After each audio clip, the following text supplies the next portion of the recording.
Bismillahirrahmanirrahim. Assalamualaikum warahmatullahi wabarakatuh. Alhamdulillah wassalatu wassalamu ala rasulillah mab'ad. Kaum muslimin yang semoga dirahmati Allah Subhanahu wa taala. Baru-baru ini teman-teman ya, saya mendapatkan video ada klarifikasi dari Bapak Haji Rhoma Irama yang mengajak baikan nih kayaknya dengan para habaib. Entah kenapa kok tiba-tiba Bapak Haji Rhoma Irama ini menjadi berubah pikiran dan ingin ngajak mubahalah kepada para habib. Yang diceritakan katanya Bapak Haji Rhoma Irama ini dulu banyak berkawan akrab dengan para habaib, contohnya Habib Rizik dan lainnya. Jadi mungkin disinilah kenapa Bapak Haji Rhoma Irama ini sehingga ngajak damailah dengan para habaib. Entah apa teman-teman ya maksud dari semua ini. Dan untuk video selengkapnya coba mari kita simak sampai selesai. Apa maksud dari Bapak Haji Rhoma Irama mengajak damai dan mengajak mubahalah kepada para habaib ini. Coba kita langsung simak videonya. Assalamualaikum warahmatullahi wabarakatuh. Bismillahirrahmanirrahim. Alhamdulillahilladzi hadan nasa ila hayatin thayyibatin fid dunya wal akhirati bisyari'atil Islam. Asyhadu an la ilaha illallah wahdahu la syarika lah, dzul jalali wal ikram. وأشهد أن سيدنا ونبينا محمدا عبده ورسوله سيد العرب والعجم فصلى الله على سيدنا محمد وعلى آله وصحبه وسلم أما بعد. Al-Mukarramun, para alimin ulama, para kiai, para masyayikh, para asatid, wabil khusus ternyata ini teman lama Habib. Saya antum undang nonton film Sajadah Ka'bah. Nah, Sajadah Ka'bah sama Haji Nuri. Masya Allah. Duduk bareng kita. Masya Allah, tabarakallah. Sebelum saya cerita tentang seni, ini se-Indonesia, sedunia tahu apa yang selama ini saya utarakan di podcast Rhoma Irama. Yaitu terutama tentang polemik nasab. Ya. Dan yang selalu saya tekankan di awal, Bismillahirrahmanirrahim, tanpa kebencian, tanpa kepentingan. Itu selalu saya tekankan. Illa wa tawassaw bil haqq wa tawassaw bis sabr. Baru saya cerita bla bla bla bla bla. Nah, kemudian selanjutnya pada endingnya selalu saya katakan bahwa goal dari semua ini adalah semua pihak harus muhasabah. Selanjutnya kita laksanakan perintah Allah Subhanahu wa taala, wa'tasimu bihablillahi jami'an wa la tafarraqu. Jadi goalnya ukhuwah Islamiyah. Masya Allah, tabarakallah.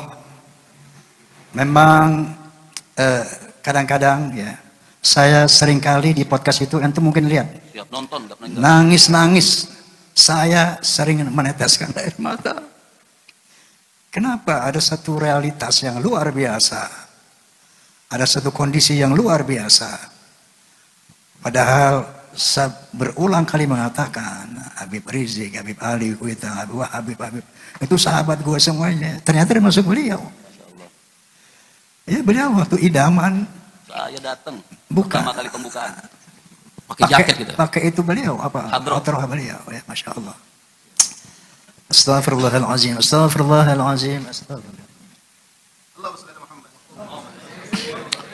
Maka saya pun selalu berkata, tolong koreksi saya di dalam podcast-podcast saya. Tidak ada hal lain illa wa tawassaw bil haqq wa tawassaw bis sabr. Ila. Oke, Bib, ana uhibbukum. Jazakumullah khair. Uhibbukum billah. Aja Mama. I love you full.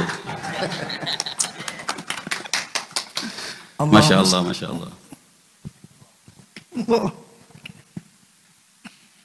Baik, selanjutnya sesuai dengan apa tadi sahabat saya ini, siapa saya ikutin. Saya minta bicara katanya tentang berdakwah dengan seni. Jadi gini dulu, Bib. Saya dulu pernah mendapat satu keresahan di dalam bermusik, berfilm. Apa keresahan Anda? Bahwa kok kenapa sih main musik ini selalu mesti ada khamar, Betul. ada tarikus salat, ada pergaulan bebas dan sebagainya. Ini orkes Melayu zaman dulu, pemain-pemain itu banyak habaib.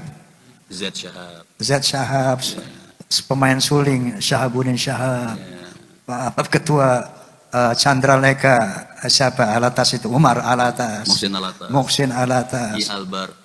Jadi para habaib ini dulu banyak seniman. Ya, bareng-bareng kita nyanyi bareng, joget bareng, syarab bareng. Ya Allah. Jadi luar biasa pertemanan saya dengan para habaib ini, luar biasa. Maka ketika saya bicara tentang polemik ini nggak anti-antinya air mata saya.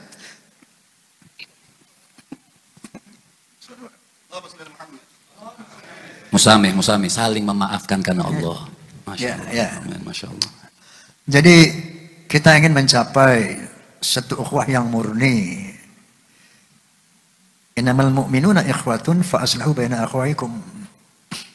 Baik, kita tinggalkan itu. Mudah-mudahan Allah memberi hidayah kepada kita semua. Amin.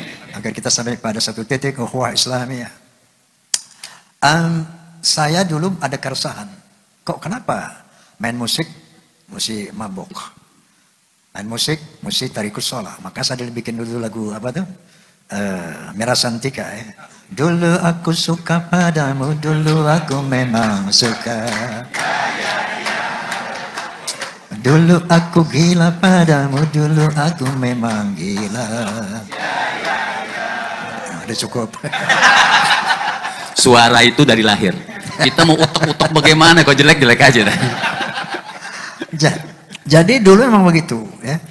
Nah itulah akhirnya menjadi keresahan saya. Akhirnya setiap sholat saya berdoa, ya Allah, seandainya seni ini memperlebar jalanku ke neraka, tolong cabut bakat seni saya. Tapi seandainya seni ini bisa membawa kepada keridhaan-Mu, bimbing saya ya Allah. Berikan saya hidayah, tuntun saya. Kalau enggak, cabut bakat seni saya ini. Itu doa saya selalu di dalam apa? Ketika akhirnya berproses pada 13 Oktober tahun 73, soneta saya dirikan tahun 70. Tahun 73, 13 Oktober, saya deklarasikan soneta The Voice of Muslim. Saat itu saya kumpulkan formasi soneta 8 orang waktu itu. Mulai hari ini, no drunk, no tarikus sholat. Kita akan bermusik fisabilil haq, fisabilillah, enggak ada lagi maksiat. Siapa yang setuju, jabat tangan saya. Tab 8 orang Al-Fatihah. Itu terjadi 13 Oktober tahun 73. Nah saat itulah saya mulai berdakwah dalam musik. Kemudian dakwah saya yang pertama di pentas musik, mengucapkan Assalamualaikum. Allah. Dulu orang main musik nggak ada Assalamualaikum, nggak ada. Nggak ada. Jihad saya di musik pertama kali mengucapkan Assalamualaikum warahmatullahi wabarakatuh. Wow, sendal lumpur naik. Itu sambitin nih. Dilemparin. Karena itu merupakan satu Perjuangan. buat ucapan saat itu tabu diucapkan di pentas-pentas hiburan. Kemudian langkah kedua, qala Nabi sallallahu alaihi wasallam, "Iqtanim khamsan qabla khamsin, syababaka qabla an yughnaka wal faqra wa farwa khuzra." Tahap ketiga, saya baca suratul Al-Ikhlas. Al-Ikhlas selama ini dihafal oleh semua umat Islam, bahkan sampai anak kecil tahu Al-Ikhlas. Tetapi tidak ada seorang pun yang pernah mensosialisasikan makna Al-Ikhlas di Indonesia. Tidak pernah ada. Maka saat itu dengan Bismillahirrahmanirrahim saya ingin sosialisasikan ini apa? Arti suratul Ikhlas. Saya tahu akan mendapat serangan. Tapi Bismillah. Ini kalimat tauhid yang harus sampaikan kepada bangsa Indonesia. Masya Allah. Nah, begitu keluar lagu La ilaha illallah, ramai itu media. Waktu itu belum ada TV apa sih? Belum ada medsos, belum ada. Baru majalah-majalah koran. Hujatan. Roma Irama mendendangkan Quran, Roma Irama menjual ayat, bla bla bla, dihujat habis. Akhirnya dia dipanggil sama MUI. Waktu itu ketuanya Kiai Haji Ghazali Ismail, astagfirullahaladzim, Syukri Ghazali. Kiai Haji Syukri Ghazali, kantornya di Masjid Agung Kebayoran. Waktu itu kantor MUI di sana. Dipanggil saya, dikumpulkan para ulama, dikumpulkan wartawan. Saya dengar Bang Haji mendendangkan Al-Quran. Coba, lagu apa itu? Saya putar. Pertama ada suara efek angin. Saya baca surat Al-Ikhlas. Bismillahirrahmanirrahim. Qul huwallahu ahad, Allahus samad, lam yalid wa lam yulad, wa lam yakul lahu kufuwan ahad. Baru masuk musik. Bam bam bam bam bararam. Dam dam dam dam dararam.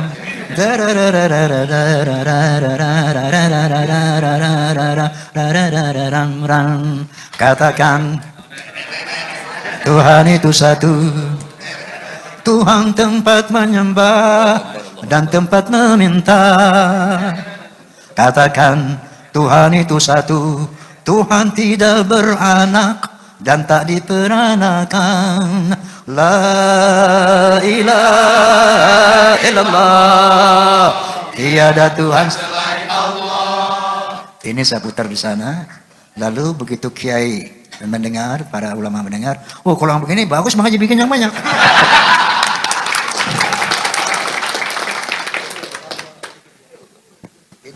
Boleh bukti memang. Awal dari dakwah dalam musik. Jadi saya didukung oleh MUI, langsung semangat lah berdakwah dalam musik.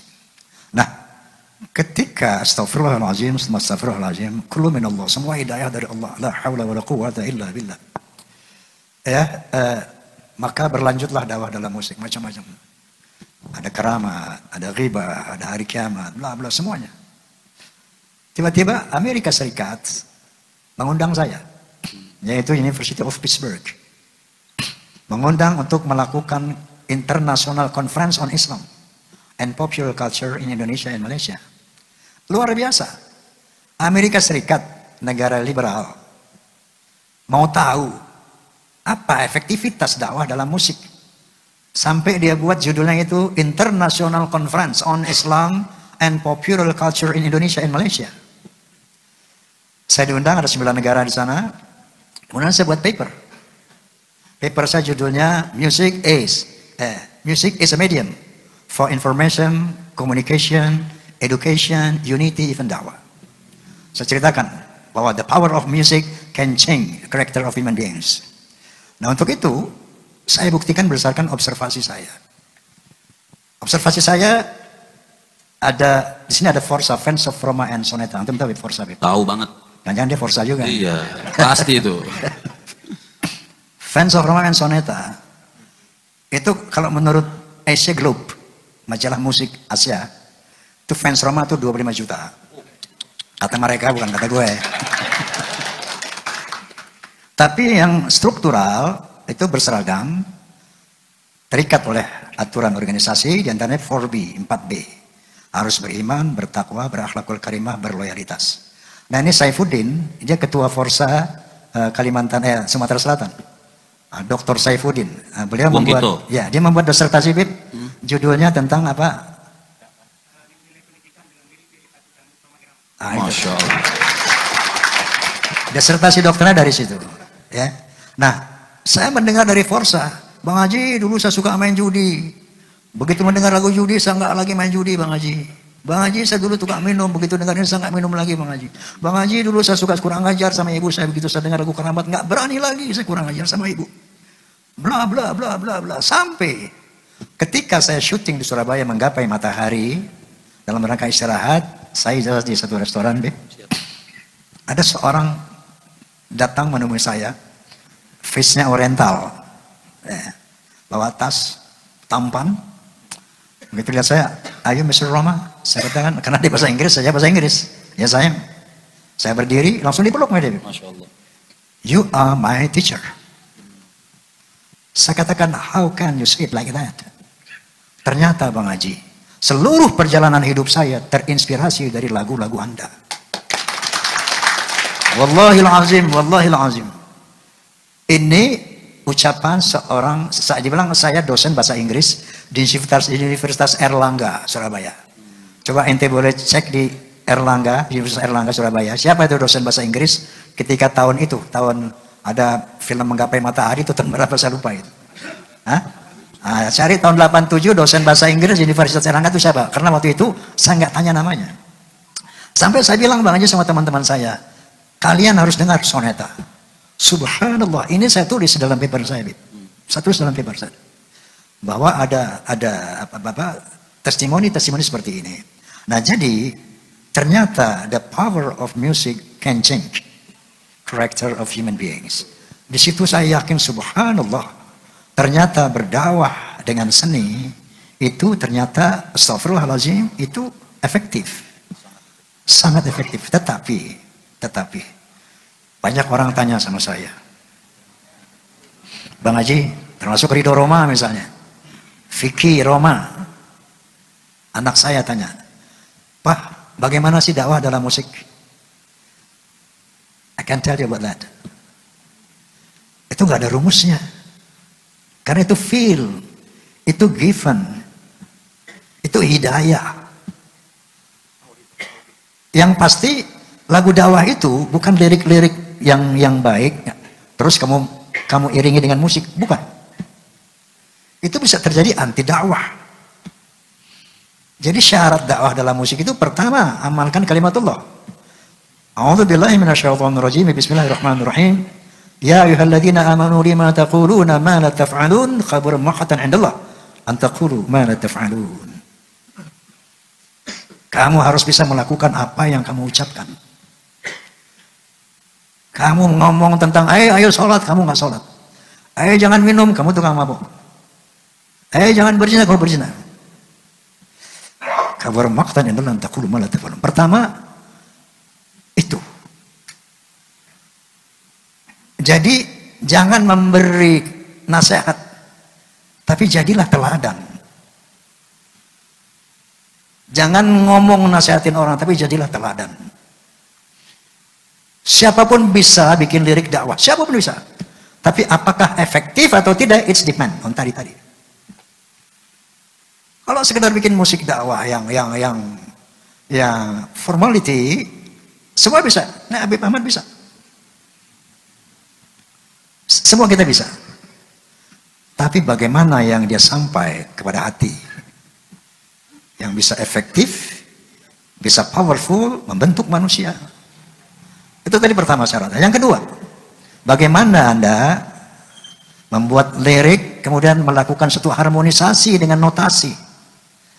Hai manusia, hormati ibumu yang melahirkan dan membesarkanmu, jiwa ragamu dari. Harus lirik sama notasi sama beat itu harmoni, senyawa, kawin. Baru dia punya daya sentuh yang kuat. Kalau tidak, Bang Haji satu dong. Yang kalau kehilangan itu baru terasa. Sedikit. Kalau sudah tiada baru terasa. Itu saya ingat Umi. Masya Allah. Jadi seperti itu. Nah, Amerika mengundang saya karena dia lihat tagline saya. Saya telah tersosialisasi tagline Roma, music is not just for fun, but it has a responsibility to God and human beings. Hal itu muncul, tagline itu muncul ketika saya menjadi perwakilan Indonesia untuk acara WOMEDS, World Music and Dance di Tokyo dan Yokohama. Jadi di situ ada 24 negara, Habib. Masya Allah. Di Tokyo dan Yokohama. Dari seluruh negara itu, Indonesia, saya jadi delegasi dari Indonesia waktu itu. Tahun berapa saya lupa, Anda ingat, Din? WOMED, World Music in Indonesia? Oke, nggak ingat ya. Ketika saya tampil di Tokyo, ada seorang rektor Universitas Tokyo bertanya kepada saya, Mr. Roma, kok lagu Anda ini bermuatan sosial, politik, bahkan religi?